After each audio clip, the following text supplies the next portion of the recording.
Bonjour. Si tu es là aujourd'hui, il est fort probable que tu aies regardé le témoignage. Et si ce n'est pas encore le cas, je t'invite à le faire. En préparant cette vidéo sur les symptômes, les signes de l'oppression démoniaque, la mienne, cela m'a fait remonter des souvenirs extrêmement douloureux. En effet, je me suis rappelé ces moments de tristesse, de souffrance, d'intense solitude, de regret même. Et j'aurais pu à ce moment-là douter de la vulnérabilité des esprits méchants. Car oui, crois-moi, brother, sister, le démon, ça ne dort pas. Un démon, ça ne se fatigue pas. Tout ce qu'il sait faire en réalité, c'est de détruire. Et pour ma part, j'étais complètement impuissant. Mais ce qui était impossible pour moi, ne l'a guère été pour Dieu.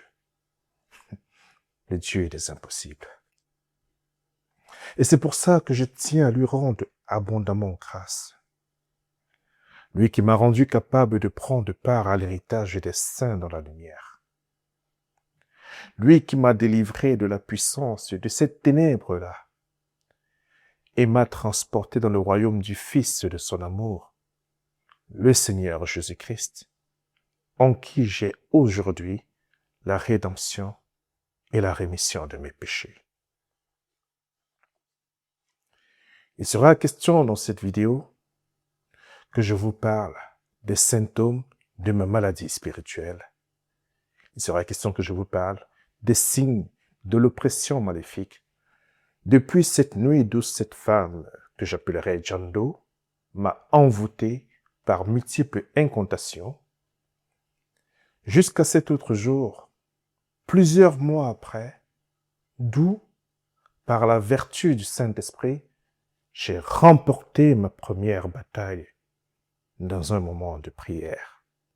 Ce jour-là, j'ai vomi, même par petite dose, le mal, dans le nom du Seigneur Jésus-Christ.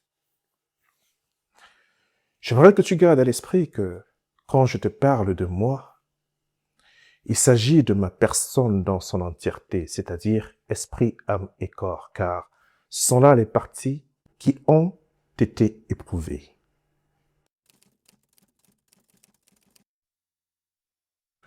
Pour des besoins de concision et de précision, j'ai dû lister l'ensemble des oppressions, des symptômes corporels que j'ai eus.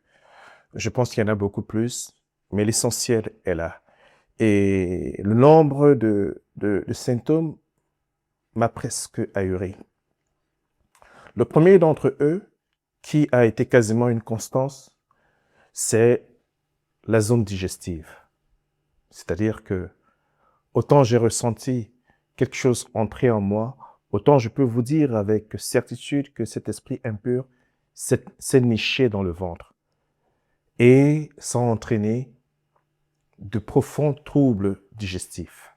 Avec ce mal de ventre-là, d'autres phénomènes ont surgi dans ma chair. Le premier étant que j'étais souvent compris par des raideurs, par des spasmes musculaires, ou alors pris par, comme si en fait on vous passait un taser, vous êtes pris par une charge électrique, ou alors que j'avais une boule qui se déplaçait de part et d'autre de mon corps, ou alors que j'avais des foyers de douleur dans mon corps. Le plus présent de tous les foyers, finalement, était le bas de mon dos. Il m'arrivait d'avoir été dans les capacités de pouvoir me lever parce que j'avais très mal au dos, d'avoir mal aux articulations, et j'avais également des sensations de chaleur qui contrastaient avec des sensations de froid. Je m'explique. Et il y avait des soirs où, en dormant, je sentais une sensation de chaleur, un peu comme si vous vous rapprochez d'un four à haute intensité. Et il y a d'autres moments, et ça c'était au début de mon oppression, où j'avais une sensation de froid qui me prenait à partir des pieds. J'ai aussi également un autre phénomène que j'ai beaucoup vécu, qui est celui de se sentir comme poignardé. J'avais l'impression, souvent, je me réveillais le matin, j'avais très mal au corps, comme si on m'avait poignardé toute la nuit. Et en journée, c'était mon cœur, par contre, qu'on essayait de poignarder. Et je ressentais comme si j'allais faire un AVC. Et j'avoue que parmi tout ce que je vous ai cité comme symptômes, celui-là est celui qui m'a fait le plus peur. Et donc, je me mettais intensément dans un moment de prière et finalement, ce mal-là partait. Parmi les symptômes, j'ai également eu et développé, et ça c'était au début de mon dépression, parce que ce que je me rappelle, je vous rappelle encore, c'est que il y a une évolution finalement de ma maladie spirituelle. Au début, j'ai manifesté beaucoup des moments d'infirmité, des moments où j'étais dans l'incapacité de pouvoir marcher, où je tombais, où des frères me portaient, ou alors je voulais tout simplement me lever de mon lit, mais mes pieds étaient cotonneux et je pouvais pas marcher. Parmi d'autres symptômes, il y a mes mains. Mes mains. Là aussi, c'est quelque chose qui a été presque linéaire pendant tout ce temps-là. La première chose que mes mains ont ressenti, c'est toujours pareil, ce sentiment qu'elles bougeaient toutes seules, qu'elles pouvaient bouger toutes seules. Il y a eu des moments où elles étaient très asséchées. Il y a eu des moments, une période où mes mains étaient toutes rouges, comme si elles étaient pleines de sang ou comme si elles avaient été plongées dans un liquide rouge. Il y a eu des moments où j'ai eu des mains qui ont eu des formes de reptiles. Ce jour-là également, j'ai eu peur. En fait, si vous voulez, c'était l'une des mains et après l'autre, donc ça alternait. J'ai pris mon téléphone. J'ai eu la lucidité un peu de prendre la photo. J'ai envoyé au pasteur qui m'ont dit qu'il fallait que je me calme, que j'aille faire des radios et qu'on voit s'il y avait une anomalie. Et je bénis l'Éternel que ça aussi, ça faisait partie finalement des mensonges du diable parce que rien de la radio n'était alarmant. Dans mes mains, donc aussi, j'avais souvent le sentiment que dans le creux de ma main, ça bougeait, il y avait comme un vide. J'ai beaucoup souffert de ma main. Un autre des symptômes est l'apparition par moment et même la prolifération de points noirs, ce qu'on appelle communément points de beauté, et même des excroissances. Ce qui vous arrive quand vous êtes sous oppression démoniaque, c'est que vous devenez un peu maniaque. C'est normal, hein, on est un peu seul avec soi-même et on est face à un oppresseur invisible qui n'a de cesse que de mettre à mal chaque extrémité de votre être. Et donc, par conséquent, on regarde soi-même chaque extrémité de son être. Et donc, j'avais des apparitions de points de beauté qui apparaissaient et qui disparaissaient sur 2, 3, une semaine. Et avec ça, j'avais le visage très noir. Tout mon corps était un peu plus noir, mais le visage, beaucoup plus. Et j'ai pris pour habitude à ce moment-là de me cacher sous une casquette. Je l'ai portée longtemps parce que j'avais honte et je me cachais. Je ne sais pas si j'avais honte, mais je me cachais finalement. Et il y a également que sur mon front, le milieu du front, ça bougeait. Je sentais quelque chose bouger au milieu du front. Je ne sais pas comment vous le dire. Alors je vous le dis tel que je le ressentais par le passé. J'ai également ressenti sur mon front comme un voile, mais plus encore comme une sensation de toile d'araignée, comme si vous marchez et vous entrez dans une toile d'araignée et en faisant ça, vous enlevez la toile d'araignée. Sauf que quand je le faisais, rien ne partait. Et sur mon visage, j'ai eu des moments aussi où cet œil en particulier, tout seul, clignait. À tous ces symptômes-là, il y en a eu un qui a été dès le départ et qui a été très fréquent aussi, c'est les illusions auditives.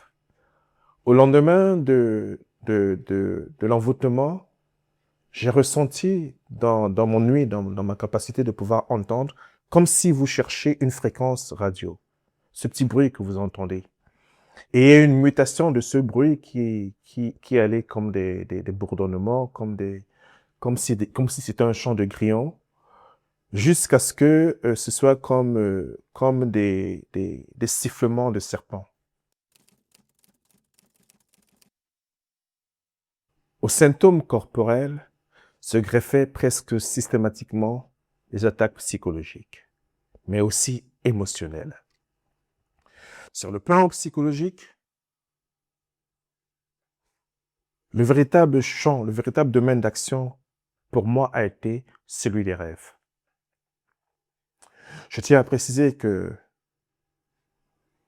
si j'ai vu une sorte de progression dans ma maladie spirituelle, au bout de quelques semaines, ce qui était essentiellement nocturne est devenu autant diurne que nocturne. C'est-à-dire que autant le mal-être devenait présent, constant, palpable à partir de 18 heures, autant au bout de 3 semaines, 1 mois, tout cela s'est répercuté en journée comme dans la nuit.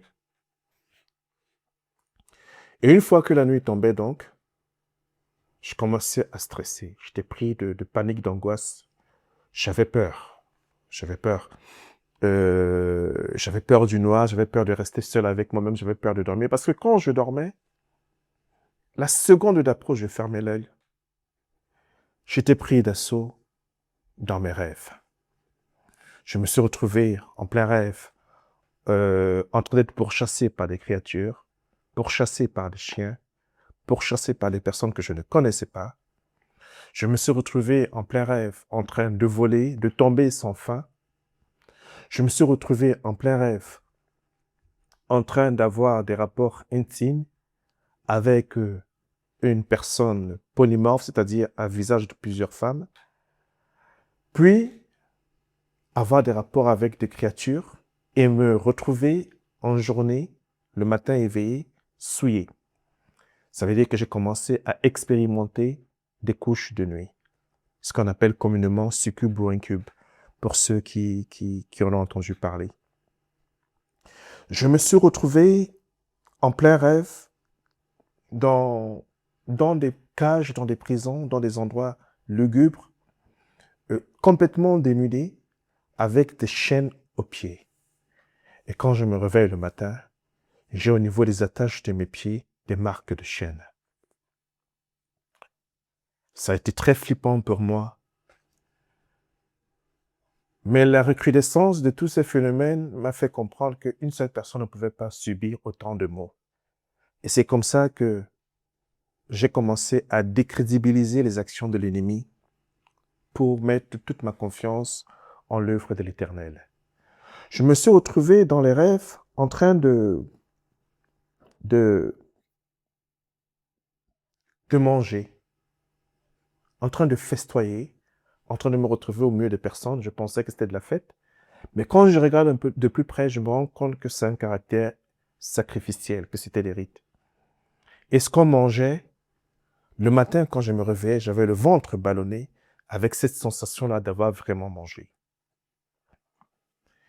Et avec toute cette panoplie de scénarios finalement que je vous évoque dans mes rêves, il y avait des pensées intrusives, des pensées, des pensées de colère, des pensées de haine, des pensées de soupçon, c'est-à-dire que tu as une pensée qui te dit, mais il fut de telle personne, cette personne n'est pas bien. Je me suis retrouvé en train de douter de tout le monde, d'avoir peur de tout le monde, de voir tout le monde comme potentiellement un adversaire ou potentiellement un agent de l'ennemi dans ma vie. J'ai perdu toute paix intérieure et extérieure. J'ai été plongé dans une totale confusion, dans un sentiment d'angoisse permanent. Bref, je n'allais pas bien. Et physiquement, je dépérissais. Je ne dormais pas. Je n'étais pas non plus éveillé, c'est-à-dire que autant endormi qu'éveillé, je n'avais pas de paix. Et en plus de cela, je ne savais pas comment je pouvais y réchapper. Et donc, à ce moment-là, l'ennemi m'envoyait des pensées suicidaires. Parce que oui, j'y ai pensé à m'ôter la vie à un moment donné. En plus de tout ce que je vous ai dit, il y a d'autres facteurs qui se sont ajoutés, que j'assimile, moi, à une sorte de tribulation, à des tribulations. C'est-à-dire que tu le ressens, que dorénavant, tu as perdu la faveur des hommes. Que tout ce que tu fais, tout ce que tu entreprends ne marche pas. Qu'il y a l'échec et la déchéance autour de toi dans ce que tu entreprends. Et l'un des aspects les plus flagrants pour moi a été sur le plan financier. J'avais également cette sensation que ma volonté était en berne et que il y avait une procrastination pesante. Je commençais, mais je ne finissais jamais rien. Et il y a tellement de facteurs externes qui, même inconsciemment, te fait dire que tu as le mauvais œil. Donc, du coup, que tu portes la poisse. Mes frères et sœurs, c'est le mensonge du diable. Il n'y a pas de mauvais œil. Il n'y a pas de poisse. Il y a juste que ces esprits impurs pourrissent votre environnement dans le but de vous meurtrir et de vous éloigner toujours un peu plus de Dieu, de ce que la parole de Dieu dit de vous et de votre destinée en Christ.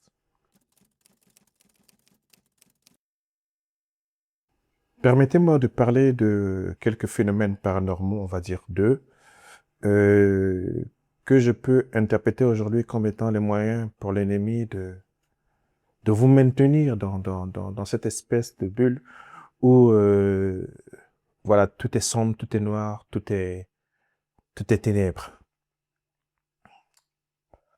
Premièrement, je dois vous dire que pendant plusieurs semaines, j'avais systématiquement l'impression qu'en sortant, en regardant par la fenêtre, il y avait un chat noir. Et ce chat noir-là me fixait, il me regardait. Et quand c'était pas des chats noirs, c'était des oiseaux qui venaient s'agglutiner. Je me sentais et je me savais observer.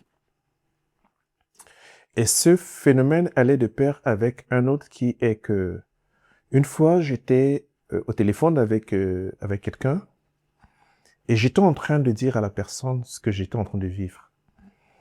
Et pendant qu'on parlait, elle me dit mais avec qui tu es dans la voiture? Je lui dis non, je suis seul. Et effectivement, j'étais seul. Et elle a mis en doute mes propos parce que elle avait manifestement entendu quelque chose, et moi aussi. Je ne sais pas comment je peux vous l'expliquer. Ce qui est sûr, c'est que j'ai compris par après, en faisant le lien avec ce que cette dame a eu à dire quand elle tenait ce propos, sur le fait quand je dis dame, je fallait dire la voyante pour ceux qui ont vu le témoignage, sur le fait qu'en prenant sa boisson, en faisant le rite, je romprais le lien avec John Doe et que elle aurait la latitude de pouvoir me voir, me protéger où que j'aille. Et je fais le lien, j'ai compris que quand tu t'adonnes ou quand tu es sous oppression, on te prive de ta liberté. On te prive aussi de ton libre arbitre. On te prive de ton intimité. Et où que tu ailles, finalement, spirituellement, tu es là. Là où l'esprit impur, là où tu es, là où on t'a mis. Un autre phénomène est que, à 2 reprises, cette main gauche a foudroyé deux personnes en Christ. L'une d'elles a vu à l'extrémité de ma main une sorte de fleur avec des crocs. Et l'autre a vu un serpent. Je vais aller un peu plus rapidement. Un autre des phénomènes est que, à deux reprises, j'ai eu le sentiment, la sensation que quelque chose est venu et est entré en moi au-dessus de ma tête, comme si on me damait d'un marteau.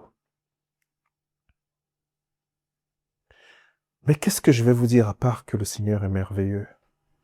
À part que de tous ces phénomènes étranges, de toutes ces oppressions, de toutes ces maladies, de tous ces périls, de tout ce que je viens de vous citer pendant plus d'un quart d'heure, que de tout cela j'ai été plus que vainqueur par celui qui m'a aimé, le Seigneur Jésus-Christ.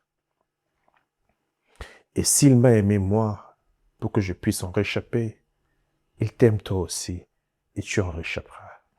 Alors,